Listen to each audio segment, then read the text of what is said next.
Quase Sem Pauta, com Lúcia Matos e Lúcia Porto. Olá, olá, muito bom dia, boa tarde, boa noite, sejam todos muito bem-vindos a esse que é o 61º episódio do Quase Sem Pauta, podcast de duas grandes amigas jornalistas que nunca precisaram de pauta para se divertir nem dar risadas. E aí, Porto, tudo bem? Tudo jóia. Eu fico tão feliz quando a gente grava nossos episódios, assim, né? É um momento tão lindo. Tu disse isso no episódio passado. Mas eu fico feliz sempre. Tu não quer que eu fique feliz? Assim, tá então, bom. Lúcia Matos, eu me deprimo ao gravar sempre os episódios, porque quando eu começo, eu penso que vai terminar. Tudo que é bom chega ao fim. Mas agora a gente tá começando, né? Então, o que você quer que eu faça? Estamos começando o episódio 61º, 7ª temporada. Episódio 61 da nossa temporada Encontro às Cegas, né? Que é uma coisa assim misteriosa, cheia de charme. Olha que coisa bonita, né? E tá nos levando a conhecer os amigos dos amigos dos amigos. Então a gente começou com uma amiga nossa em comum, a Cláudia Betcher, Relações Públicas, especialista em gestão cultural e que em determinado momento da vida se descobriu aí sommelier de chá, ceramista e joalheira que faz joias orgânicas incríveis, muito bonitas, né? A gente abriu a temporada com ela no mês de abril e a Cláudia nos indicou um amigo também, o violonista, compositor Ulisses Rocha. O Ulisses nos trouxe uma outra amiga, a Elisa Prado, especialista em planejamento e gestão de reputação de empresas. Exatamente. Lembrando que todos receberam em casa o cheirinho do Quase Sem Pauta, porque essa 7ª temporada, ela tem, ela fala de amizade, ela tem o apoio de uma grande amiga nossa, querida amiga, que é a Lurec do Santo Aroma. Ela tem essa empresa que virou uma das maiores do Rio Grande do Sul, que manda já os produtos dela para o Brasil inteiro, com aromas maravilhosos. E ela fez um aroma especialmente para o Quase Sem Pauta. Então, os nossos convidados vão receber em casa este cheirinho, que é uma delícia, que ela fez exclusivamente pra gente, né? É uma delícia. Santo mesmo. Aroma, né? Sigam o Santo Aroma, conheçam, porque vale a pena. E daí, conhecendo o Santo Aroma, por favor, peçam para experimentar o nosso aroma, porque o nosso é especial. É o melhor de todos, né? Somos suspeitas, mas dizemos isso. Bom, vamos começar logo aqui, porque é muito legal esse papo de hoje. 61º episódio da temporada, né? Encontro às Cegas. A gente tem uma amiga da especialista em planejamento e gestão de reputação, a Elisa Prado, que a gente ouviu aí no último episódio. A Elisa veio falar conosco porque ela é amiga do violonista Ulisses Rocha, que por sua vez é amigo da sommelier de chás Cláudia Betcher, que é nossa amiga, tá? Tudo bem. Mas a Elisa, né, que foi a última, nos sugeriu um papo com uma pessoa muito gente boa que a gente vai trazer agora, que é a Tatiana Maia Lins. Oi, Tati. Olá, bem-vinda. Tudo bem? Como é que Obrigada. tá, Tati? Pois é, então a gente está fazendo esse caminho aqui intrincado das amizades e a gente vai apresentar essa sorridente recifense. Pois é, ô Porto, nós começamos no Rio Grande do Sul, fomos para Ilhabela, São Paulo, e agora a gente está em São Paulo, mas na verdade ela é do Recife, né? Ela é do Recife, ela está em São Paulo num dia chuvoso, mas ela traz essa cara solar e bonita de quem é ela de cima daquelas regiões, né, tão bonitas como é a região do Recife. A Tati, jornalista, mãe, consultora de empresas, empreendedora, professora, consultora e fundadora, CEO da Make Make, a Casa da Reputação, uma empresa que já tem 12 anos, ó, parabéns, 12 anos já é vida. Lá ela atende clientes de todos os setores, já trabalhou na Proteste, né, Associação de Consumidores, por quase 6 anos, professora de Relações com o Mercado, investidores na SPM de São Paulo e gestão da reputação na Associação Brasileira de Comunicação Empresarial. A Tati já escreveu alguns livros, entre eles Reputação e Valor Compartilhado, no ano passado, em 2022, e escreveu também, em companhia de uma grande amiga, o livro Mulheres ESG, de 2023. A Tati também, né, já andou pelo mundo, trabalhou no Museu de Cera Madame Tussauds, em Londres, como fotógrafa, foi assessora de imprensa também, jornalista em Recife. Porém, ela se define como uma cidadã do mundo, fotografou reis, diz por aí que amamentou o super-homem, eu não entendi muito bem esse troço. Eu não sei se ela é uma mulher da Kryptonita, sei lá, não sei. pegou carona de moto com um desconhecido para uma entrevista de emprego e vejam bem, sim, ela conseguiu o emprego. Conheceu o homem mais rico do país graças ao Twitter e, além de tudo, ainda dançou um monte em várias mesas de bar. Com vocês, a Tati, né? Tati, fala aí um pouco sobre tudo isso. Meu Deus, essa sou eu, é isso? Que apresentação, hein? Eu gostei da parte do dançar na mesa do bar, né? Essa daí é muito boa. E eu dançava mesmo, gente. Lá em Recife eu subia em tudo que era mesa de bar e eu dançava nas boates. Tinha uns salões assim, tinha uma boate lá que tinha um bar mexicano e eu já dancei muita salsa no bar mexicano. Bom, nós temos uns 40 minutos, mais ou menos, para saber como é que tu foi da mesa do bar mexicano do Recife até a pessoa que te indicou, que foi a Elisa Prado, que é a diretora de marketing da Vivo, né, que conversou com a gente no último episódio. Então, a gente começa com a única pergunta certa desse podcast. Por que tu acha que a Elisa Prado te indicou para seguir essa nossa trajetória aqui, Encontro às Cegas? Eu acho que a Elisa me indicou porque eu sou amiga dela, eu almocei com ela, assim, a gente almoça com alguma frequência, então ela deve ter lembrado, né, aquela coisa, deixa eu ver, tem que indicar alguém, a pessoa que eu almocei hoje. Sabe? E a Elisa é autora comigo, junto, né, a gente escreveu juntas esse livro do Reputação e Valor Compartilhado, das conversas com CEOs, a gente escreveu juntas.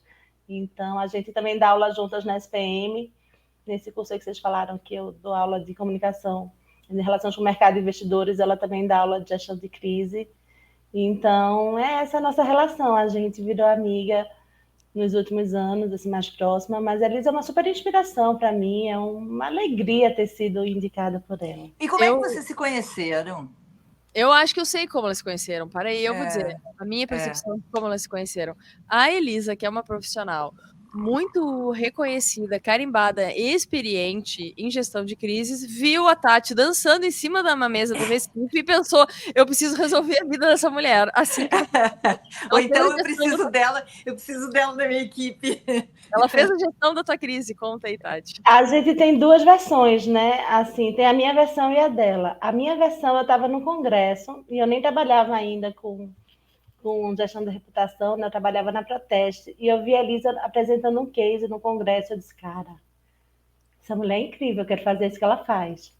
Aí ela saiu da palestra, né, e foi pro elevador toda chique, de salto agulha, saia, taierzinho, não sei o que, então ela trabalhava na Tetra Pak. Eu fui correndo atrás dela e fui no elevador junto com ela, né, ela tocou o elevador assim, e eu desci no elevador do hotel junto com ela, só que eu estava no mesmo lugar que ela, né, assim, tal. Aí eu, oi, tudo bem e tal, mas ela não lembra de mim desse dia, mas eu lembro. Mas, mentira, eu digo, é verdade, eu fui lhe seguindo assim e tal, eu fui no elevador e falei com ela, que eu sou essa pessoa, né? E essa é a minha versão. A versão dela é que a gente se conheceu pela ABERJ, que é a Associação Brasileira de Comunicação Empresarial. Então, somos todos associados, né? As empresas que a Elisa trabalha sempre são associadas lá da ABERJ, e eu também sou, pela Make, e aí a gente se conheceu por essa rede, mas a minha versão eu acho que é mais divertida, porque eu fui, né, eu stalkeei ela, fui atrás dela no elevador, não sei o que e tal. Isso foi quando? Desculpa. Isso faz muitos anos. O elevador, quanto tempo faz, mais ou menos? Olha, isso foi em 2009 ou 2008, por aí, faz bastante tempo. Não, porque eu saí da Proteste em 2011, né? Então, assim, eu ainda trabalhava lá, faz bastante tempo isso. Que eu fico pensando um pouco nessa coisa das amizades, assim, né? Tu seguiu ela, né? Tu stalkeou ela, tu conta essa história. Tipo assim, te admirei, quero ser tua amiga. Quero ser tua amiga, entendeu? Eu gostei achei legal isso, quero né? ser tua amiga. Eu achei legal. E isso é uma coisa que, assim, eu e Lúcia Matos, que temos a nossa idade, assim, estamos já, assim, nos 50 a mais e tal. A gente se dá conta que a gente tem que escolher muito as amizades que a gente tem. E, às vezes, a gente tem que escolher uma amizade que a gente ainda não tem, mas a gente quer ter. Então, eu acho admirável isso que tu fez. Porque é aquilo, assim, às vezes a gente vê um ídolo, uma pessoa famosa, conhecida e tal, e diz, pô, quero de alguma forma chegar perto, me aproximar. Pra ti, ela era uma pessoa que tu olhava e dizia, pô, quero chegar perto. Vocês viraram amigas, escreveram um livro juntas, têm um relacionamento, almoçaram juntas ontem, né, como tu tá contando. Isso é muito legal, né? A gente não precisa ser amigo de todo mundo, mas a gente tem que estar próximo de quem a gente gostaria de estar, né? E a gente acaba sendo um pouco com quem a gente se mistura, né? Então, essa influência das pessoas na nossa vida é muito grande. Eu vejo sempre essa influência como fica na minha vida, né? À medida que eu vou mudando grupos, porque como eu já mudei de cidade, já mudei, enfim, de ambiente, a gente vê essa influência do que vai ficando, né? As pessoas novas que chegam, como que elas acrescentam novos olhares e tal. Então, eu não conhecia a Elisa de antes desse dia do congresso. Eu vi naquele dia, mas eu vi que o trabalho que ela apresentou foi tão consistente, tão bacana. Foi um trabalho que revolucionou ali a empresa onde ela trabalhava. Virou um case internacional, sabe? Eu disse, nossa, isso é muito bacana. E aí foi assim. Tati, conta um pouquinho para a gente da tua trajetória lá, Tatiana Maia Lins, lá no Recife. Como é que foi até chegar a São Paulo e a criar e hoje cuidar e coordenar e gerir o Make Make? Então, lá em Recife eu não era Tatiana Maia Lins, né? Eu era Tatiana Marusca Maia. Era outro nome, porque o Lins é do meu marido e eu casei só no Rio. Então, lá em Recife, tinha uma coisa mesmo de eu ser a filha de Carlos e Fernanda, sabe? A quem é você, daquelas coisas das cidades menores e ter toda aquela questão de você ficar meio limitado àquele contexto. E eu acho que eu nunca coube muito naquela limitação de que, olha, você vai ficar aqui, você vai fazer isso, você vai ser sempre a filha de Carlos e de Fernanda. Eu queria saber quem eu era, sabe? Assim, e aí eu brinco que eu fugi de casa. Eu fui para o Rio porque eu fugi de casa. Eu tinha saído de Recife. Eu tive um relacionamento super maluco. E aí, quando a gente acabou, eu saí de Recife. Foi quando eu fui para a Inglaterra. Que idade, mais ou menos, tu tinha? Aí eu tinha uns 22, 23 por aí. E foi um relacionamento super. Ele era muito ciumento e uma coisa. Às vezes eu fico vendo aqueles programas de alguém que o marido matou, sabe? Assim, sim, pensando, sim. Podia ser uma eu. coisa meio tóxica, assim. Eu tive medo, assim. Mas, ao mesmo tempo, eu precisava me afastar daquela situação toda para poder ter um distanciamento. E aí eu fui para a Inglaterra, fiz um curso de jornalismo internacional, tal, mas quando eu voltei, não cabia mais em Recife. Mas tu já saiu de Recife achando que Recife era pequeno e foi para Inglaterra. Tu não foi assim para o estado do lado. Tu saiu de Recife para Inglaterra. Fazer um curso Menina, de jornalismo antes eu já tinha ido para Nova York. Quando eu fui fazer, Nossa. sabe, eu saí de Recife e quando eu fui estudar inglês, fui fazer intercâmbio, assim que eu acabei a escola, com 17 anos, eu passei no segundo, para fazer faculdade no segundo semestre. Então, eu fiquei 6 meses de bobeira em casa. Meu pai, o dólar real, né? Meu pai disse: não, você vai viajar, vai estudar inglês para não ficar maconheira na praia, né? Porque era aquilo que. Aí tu foi ser maconheira. Ser maconheira, não, mentira, eu não fumo, não. Mas, enfim, aí ele me mandou para Nova York, era aquela época do dólar real. Eu não fui para uma cidade pequena, eu já fui para Nova York, né? Viajei como menor desacompanhada, com aquelas plaquinhas assim no pescoço, na Transbrasil, de menor desacompanhada, mas. Túnel do Tempo é Transbrasil. Depois a gente bota o glossário, que é Transbrasil. Exatamente, ninguém sabe o que é, mas. Enfim, então eu sempre tive essa coisa de ir para cidades maiores, eu sempre fui muito cosmopolita, sabe, assim. E aí, quando eu voltei para Recife, era aquela coisa, eu ia voltar para Recife depois de ter morado na Inglaterra, para morar na casa da minha mãe de novo, não rolava, né? E lá em Recife, naquela época, né, em 2003, que foi quando eu voltei, era uma coisa do tipo, se você não casou, você volta para casa da sua mãe, você não vai morar sozinha. Entende? Então, foi assim que eu fui para o Rio, porque eu fui para uma entrevista de emprego que nunca deu certo, mas eu nunca mais voltei, porque era a minha chance de fugir de casa. Sim. E quando tu foi para o Rio, tu já foi pensando em trabalhar como jornalista no Rio? Isso, eu fui para o Rio para uma entrevista de emprego no Jornal do Brasil, só que o Jornal do Brasil tinha acabado de demitir 300 pessoas, então, obviamente, que eu não ia ficar. Timing perfeito, né? Um timing perfeito. E o mais louco, Porto, que assim, eu tinha chegado lá por uma indicação, era aquela coisa bem, sabe, do coronel nordestino, sabe? Assim, o meu pai conhecia o cara que tinha comprado o Jornal do Brasil, e aí ligou para ele, falou: minha filha voltou da Inglaterra, sabe? Meu pai, meu tio. Minha filha voltou da Inglaterra, fez um curso lá de jornalismo, não sei o quê, dá uma vaga para ela, tipo uma coisa desse jeito, sabe? Que é super coronel. Demitiram 300 pessoas para te Carteiraço, contratar, isso, né?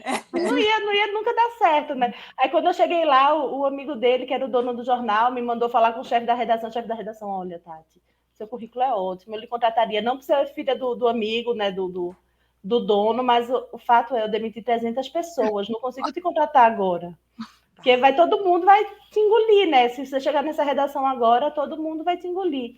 E aí ele foi muito sensato nesse processo todo, e foi assim que eu parei na Proteste. Não, eu acho que foi assim que tu começou a te inspirar para trabalhar com gestão de crise, porque tu ia suscitar uma super crise lá.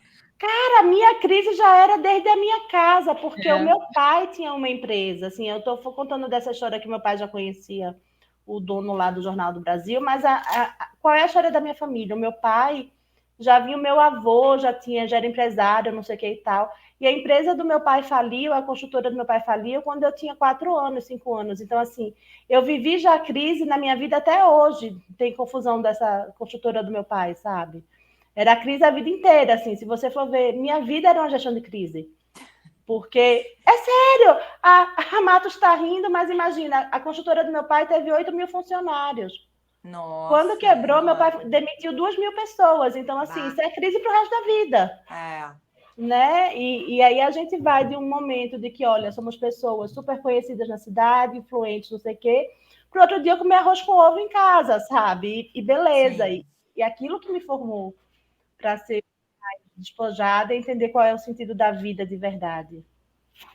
Ô, Tati, daí tu foi parar na Proteste. Fui parar na Proteste. Mas para trabalhar como jornalista. Para trabalhar como jornalista, e foi na Proteste que eu tive essa história de pegar carona na moto. Conta aí. Eu estava indo para entrevista de emprego, gente, e estava um engarrafamento absurdo assim na rua. Um supermercado pegou fogo e estava aquela fumaceira e nenhum carro passava, não sei o quê, e o tempo passando, e eu preocupada porque eu queria chegar, né, na hora lá, eu precisava chegar e não chegava. Aí o táxi já estava uma fortuna, né? Eu disse, não, eu vou descer daqui e eu preciso fazer alguma coisa. Eu estava perto da Rocinha, aquela favela gigante lá no Rio, que foi esse supermercado que pegou fogo, era perto da Rocinha. Tipo assim, eu estava perto de uma favela gigante, perigosa, atrasada, onde tem tiroteios, tinha um supermercado pegando fogo e tu não tinha dinheiro para pagar o táxi, que tava uma fortuna. Era tipo isso, assim. Era tipo isso. E eu estava dentro do táxi já há um tempão, e eu sabia que ali na Rocinha, como em todas as favelas, tem um sistema de mototáxi, né? Eu já estava esperta que, pô, favela tem mototáxi.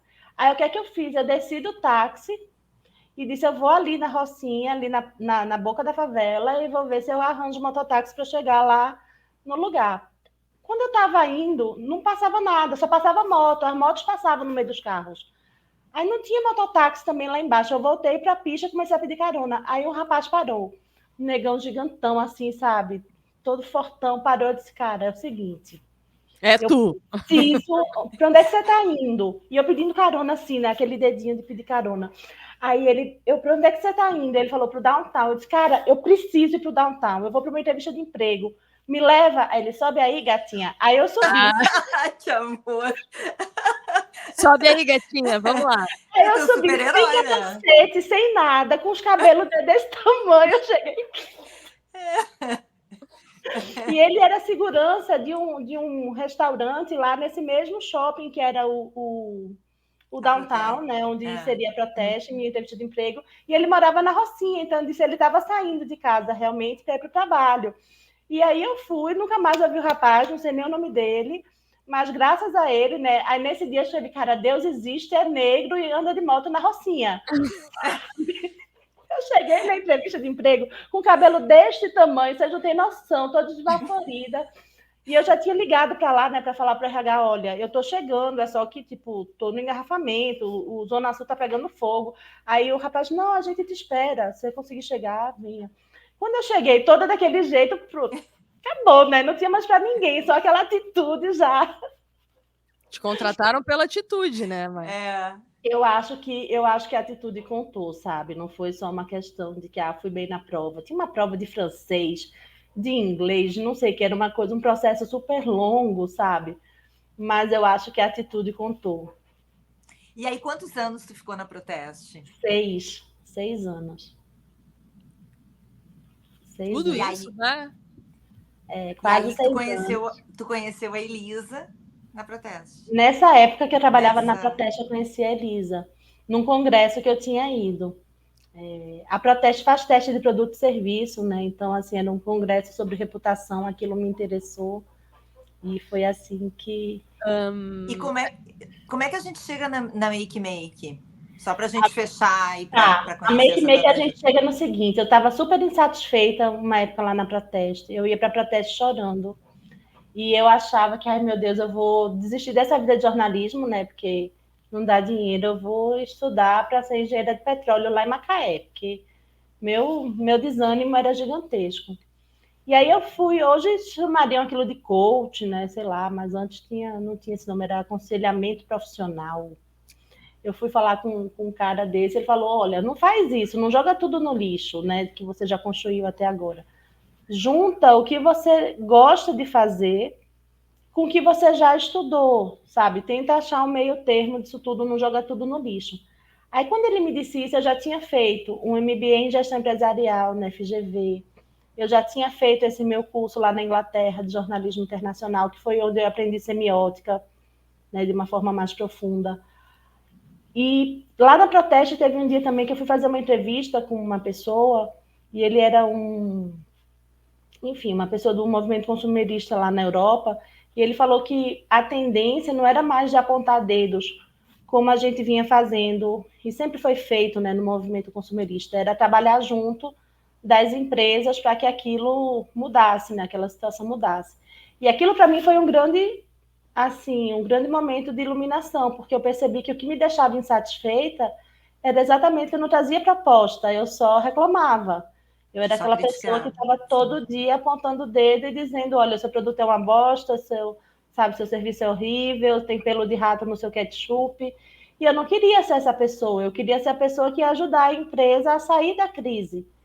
Hoje eu vejo que tem muito a ver com a minha história, né? Aquela história que eu estava contando de estar numa crise eterna. Então, assim, eu queria ajudar para que outras empresas não passassem pelo processo que aconteceu na minha família, que foi muito duro, né? Foi um processo muito difícil. Então, teve impactos muito profundos e hoje eu consigo fazer essa ponte, mas na época não. Aí, quando eu pedi demissão da Proteste para fazer a Make Make, foi uma coisa que eu conseguia juntar tudo. A proposta, né, a questão da proposição, eu juntei a semiótica que eu tinha aprendido lá na Inglaterra para a minha metodologia. Então, o que é que eu faço hoje? Eu analiso como que a empresa é vista e como ela gostaria de ser vista, e isso faz parte desse estudo, né? Eu fui juntando tudo, botei tudo no liquidificador e saiu isso. E aí já tem 12 anos. Tu é a única pessoa do mundo que eu conheço que gosta de semiótica. Não é uma coisa louca, gente. Eu não gosto. A Tati é que ela não teve nosso professor, né, Porto? Por isso que ela gosta. Ela não aprendeu a teoria do living room. É que nós fomos colegas nessa cadeira, inclusive, e a gente lembra que quando a gente saía da cadeira ia tomar café no bar da Fameco. A gente não tem boas lembranças dessa cadeira. Péssimas lembranças, inclusive. Mas também tinha péssimas lembranças no Brasil. Aí quando eu cheguei lá na Inglaterra, que eu fui estudar pelos livros do Humberto Eco, sabe? Eu vi uma outra visão, eu disse, gente, isso faz sentido, sabe? Lúcia Matos, vamos estudar semiótica na Inglaterra, tá decidido. Não, vamos estudar com a Tati. Certamente, se a gente ficar 1 hora conversando com a Tati, a gente vai ter uma outra visão da semiótica e a gente não vai ter esse trauma. Mas a gente vai ter que fazer um programa sobre semiótica, porque não é o caso agora, eu acho. Não é o caso. Eu queria fazer... ninguém vai querer ver o programa sobre semiótica. Nem eu, vou embora, me avisa. Mas assim, ó, aproveitando que a gente está no Proteste, né, porque ali tu estava reclamando do pelo de rato, do teu produto ruim, teu produto estragado e tal. Tu já falou do pelo de rato, né? Então, por isso que eu falei. Mas a gente queria que tu contasse alguma coisa interessante, assim, alguma coisa curiosa que aconteceu nesse teu período Proteste, assim. A gente acompanha como jornalista muitas vezes esses rankings, essas listas de que azeite não é bom, que produto de limpeza não presta, o leite não sei o que, o ketchup do rato, blá, blá, blá, blá, blá. O que tu pode contar, assim, guardados os padrões éticos, que a gente não sabe do que acontece lá? teste a cega é uma coisa que sempre surpreende, né? A gente, quando ia testar cerveja, quando ia testar chocolate, os resultados eram sempre surpreendentes. Então, assim, chocolates mais caros às vezes ficavam em último lugar no ranking, no teste à cega, sabe? Você ficava, como assim? Depois que você descobria, né, qual era, você, nossa, não é possível. Geladeira de marca cara não necessariamente vai ser a melhor, porque a mesma linha de produção, eles têm o produto que eles colocam a marca cara e eles têm o produto com a marca mais popular, mas é o mesmo produto. Então, quando você vê esses testes, você entende que, olha, Brastemp e Consul, por exemplo, eram basicamente o mesmo produto, você só estava pagando a mais pela marca da Brastemp. Mas em si o produto era exatamente o mesmo, a linha de produção era exatamente a mesma. Mas vê a importância desse trabalho, né, para o consumidor, né? Porque é um trabalho limpo de influências políticas, econômicas, limpo de publicidade, né, gente? A importância disso para o consumidor, né? Por outro lado, a gente também vê isso que a Tati fala, e que é algo que a Tati trabalha muito. Nós, como jornalistas também, eu aqui no escritório de comunicação também muito, que é a força da marca, né, Tati? Quer dizer, como a marca vende, muitas vezes ela passa por cima de qualquer percepção de qualidade, né? Exatamente. A percepção é completamente subjetiva, ela não é técnica, né? Ela não é uma percepção baseada em elementos técnicos. Mas lá na Proteste a gente teve histórias muito bacanas também, assim, a gente teve grandes vitórias nesse tempo que eu trabalhei lá. Eu tenho duas histórias que eu sempre falo do tempo da Proteste, que as pessoas gostam. Uma é que eu ajudei naquele projeto que obrigou as montadoras de veículos, né, no Brasil a venderem carros com airbags, como item de série. Olha. E antes o airbag era opcional e a gente provou que aquilo era um absurdo, porque era segurança, e lá fora os airbags eram itens de série e tal, então isso daí todo mundo gosta. Mas eu também estava num projeto que todo mundo odeia. Qual? A tomada de 3 pinos. Não! Não, para, Porto, não. Lúcia Matos, acha uma imagem e bota aqui aquela imagem. Tomada de 3 pinos. Ô, Tati, me explica isso. Vou te mandar umas notas fiscais de todas as trocas de espelho que eu tive que fazer na minha casa. Adaptadores. E isso era, teoricamente, para que a gente tivesse mais segurança, né? Eu gostei do teoricamente, praticamente, como é que é? Praticamente foi uma jabuticaba, velho, não deu em nada. Não, e na prática era assim, as pessoas iam botando adaptador, e no fim eu acho que ficava até mais perigoso do ponto de vista elétrico, né? Porque a questão ali era que a gente queria que as pessoas não encostassem o dedo no pino, então aquela tomada com a luvinha teria que enfiar a luvinha toda, né, no quadro, e aquilo iria proteger as pessoas. Mas realmente as casas também não têm aterramento, então isso acabou que virou uma jabuticaba. Então, Tati, esse teu período de protesto aí foi um período que foi estranho, porque tu criou muitas amizades com pessoas que talvez tenham seguido contigo pela vida, né? Uma delas até nos trouxe a te conhecer, mas certamente muitas inimizades, porque algumas marcas acho que não gostavam muito de ti e a tua vida deu tantas voltas que no final das contas tu acabaste abrindo uma empresa para ajudar marcas como estas, né, a mudarem a sua imagem perante as pessoas, né? Na verdade, para mudarem seus processos, para que dessa forma elas mudem suas imagens, né? Porque a forma como a gente trabalha aqui na Make não é só aquela maquiagem de que vamos dizer que a empresa é bonita, a gente tem que mudar o processo também para que a empresa mude e tenha uma imagem melhor. Tati, eu queria falar um pouquinho também de amizades ao longo dessa trajetória, né? A nossa temporada é sobre amigos, então falar um pouco do que essa trajetória te trouxe em termos de amizade e se tu acha que tem um segredo, se tem uma fórmula para a gente fazer amigo, né? Eu já vi que com a Elisa, por exemplo, foi dentro de um elevador e depois uma amizade que foi crescendo, mas qual é a importância das amizades para ti e de que forma a gente faz uma amizade? Tem uma fórmula para fazer ou assim, uma é de um jeito, outra é de outro? Gente, é muito interessante, Matheus, você perguntar sobre isso, porque eu tô com um livro que eu achei outro dia aqui na minha casa. Vocês vão rir muito de mim, gente. Estava aqui perto de mim, por isso que eu me estiquei para pegar. Olha isso.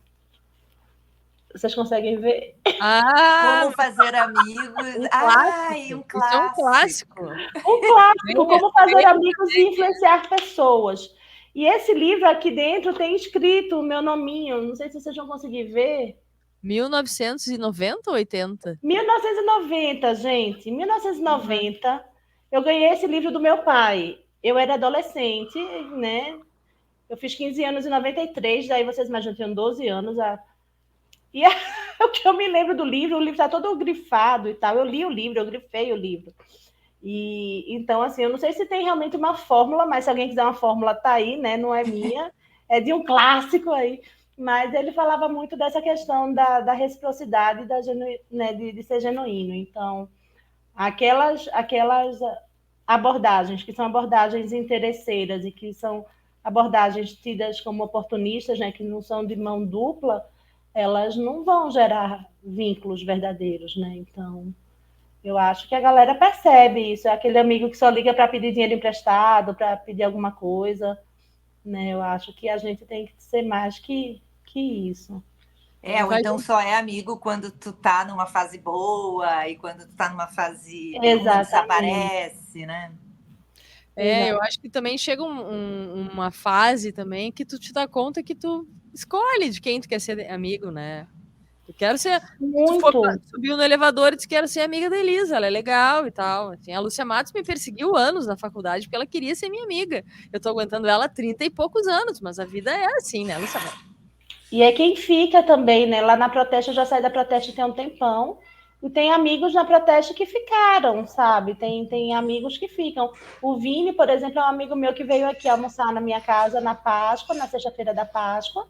E é um amigo que eu conheci na Proteste. A gente tava brincando, nossa, a gente se conhece há 18 anos e tal, não sei o quê. Então, são os vínculos da galera que fica, né? É isso. Não, olha, essa Proteste, eu quero trabalhar nessa Proteste, o Porto, porque como tem amizades que, né?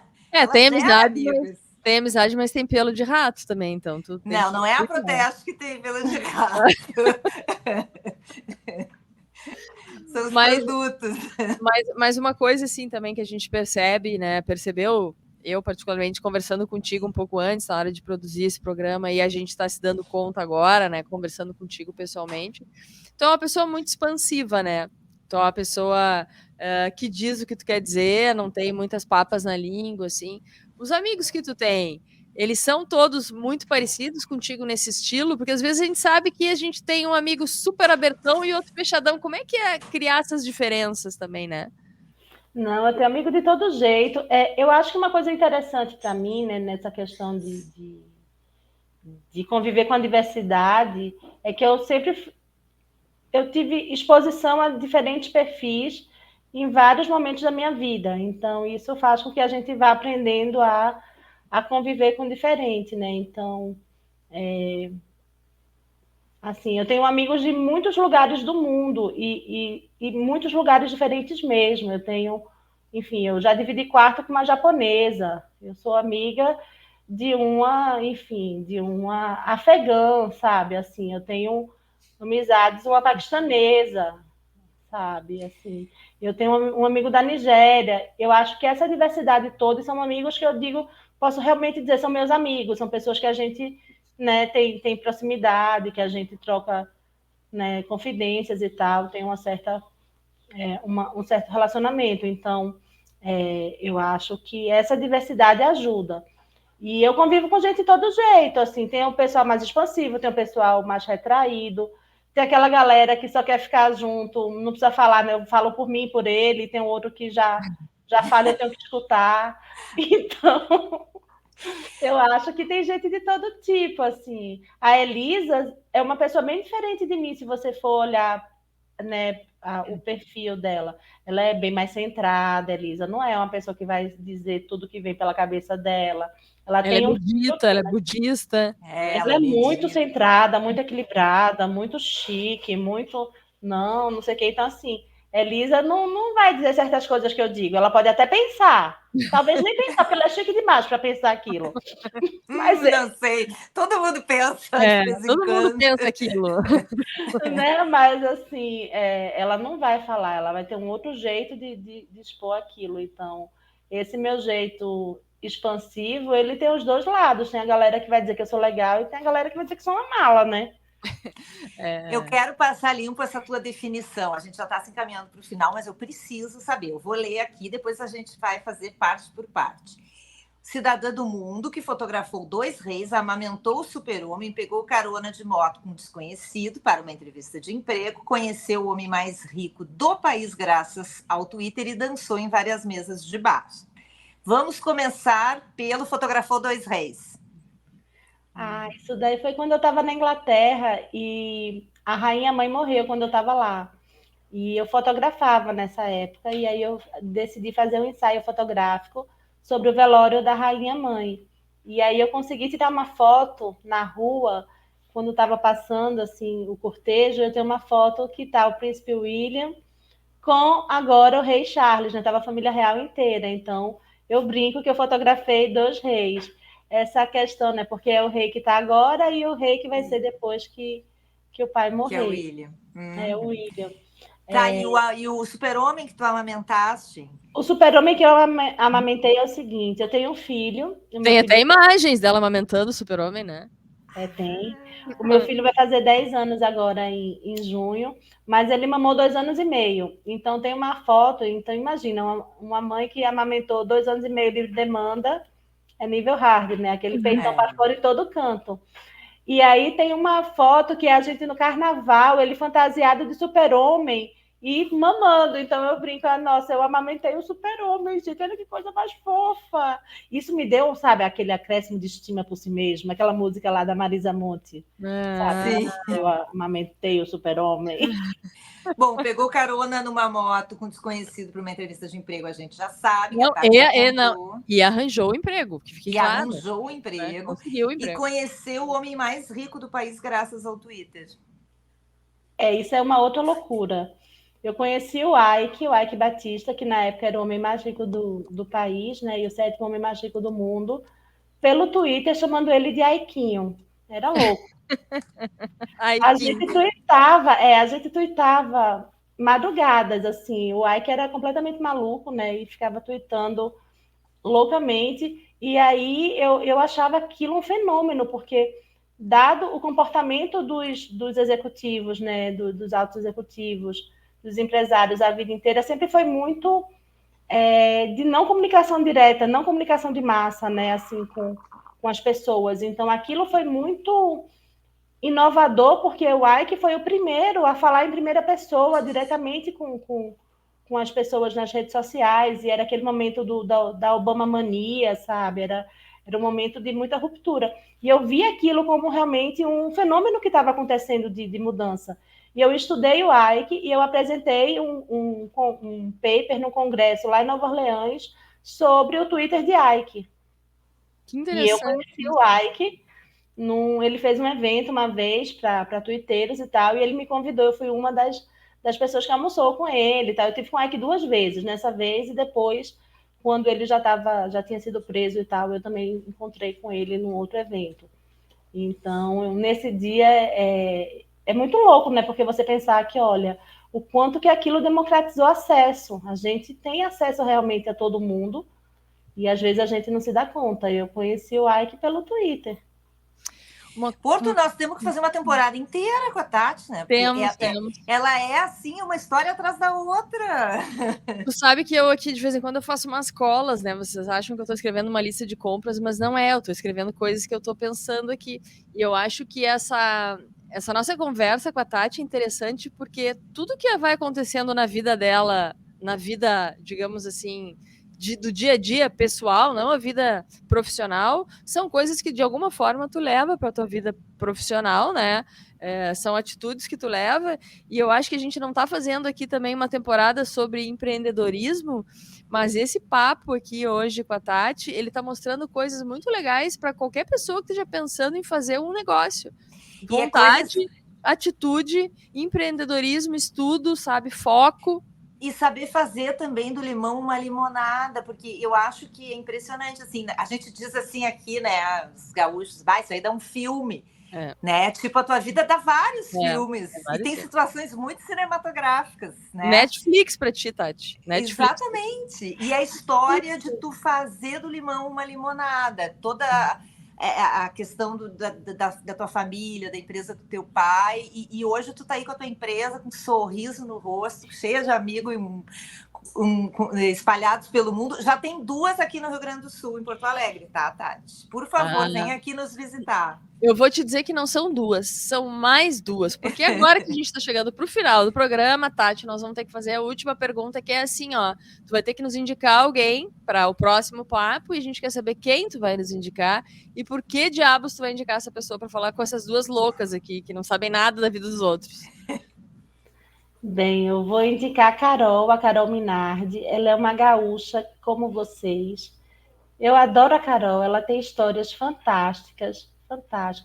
E a Carol é engenheira de alimentos, então a gente traz um outro olhar, né, para a conversa, a gente sai um pouco da comunicação.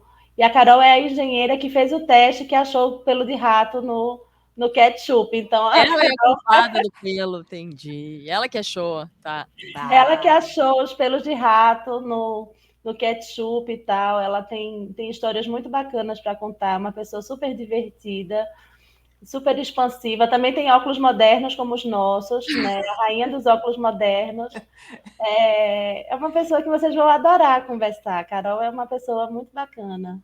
E é uma amiga que ficou da Proteste, né? Então só tem mais um motivo para vir para Porto Alegre. Vai encontrar a Carol, a Matos, a Porto e tal. Não vai ter pelo de rato, a gente garante.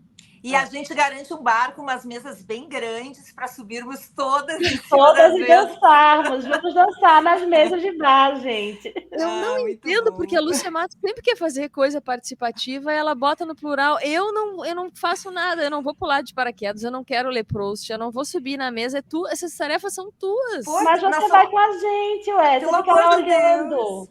Nós somos amigas há 30 anos. Eu não sei, mas nem tudo a gente faz, né? Nem tudo. Como tu não quis saltar de paraquedas, eu também não vou, porque se tu não vai, eu também não vou, porque eu sou tua amiga, tá? Vamos de mãozinha, mas na mesa de bar a gente vai. Tá, a gente salta da mesa. Que a Carol vai pular de paraquedas com vocês, eu acho. Acho que ela tem esse perfil. Ah, meu Deus, tá ficando grave. Isso aqui vai ter que ser a festa do paraquedas daqui a pouco. Bom, chega, né, Lúcia Matos? Chega. Porque tá longo esse programa.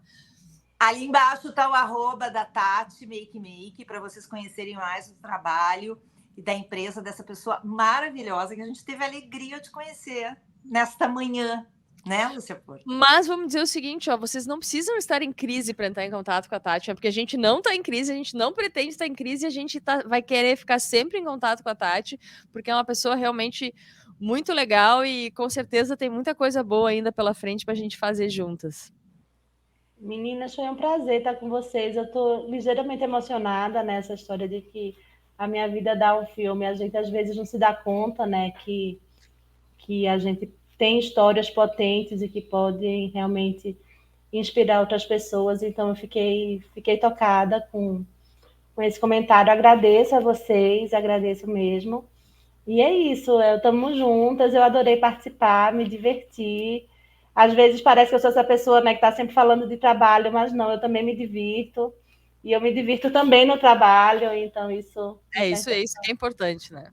Exatamente. Bom, então, quando vier para Porto Alegre, nos chama que a gente vai dançar junta na mesa de bar, ou então a gente só vai no bar mesmo e se diverte e bate um papo. Obrigada por compartilhar tua história linda com a gente e por compartilhar a Carol, que vai estar com a gente no próximo episódio. Tá bom. Valeu, gente. Até mais. Valeu, Tati. Beijo. Tchau, Tati. Obrigada. Valeu. Você ouviu Quase Sem Pauta, com Lúcia Matos e Lúcia Porto.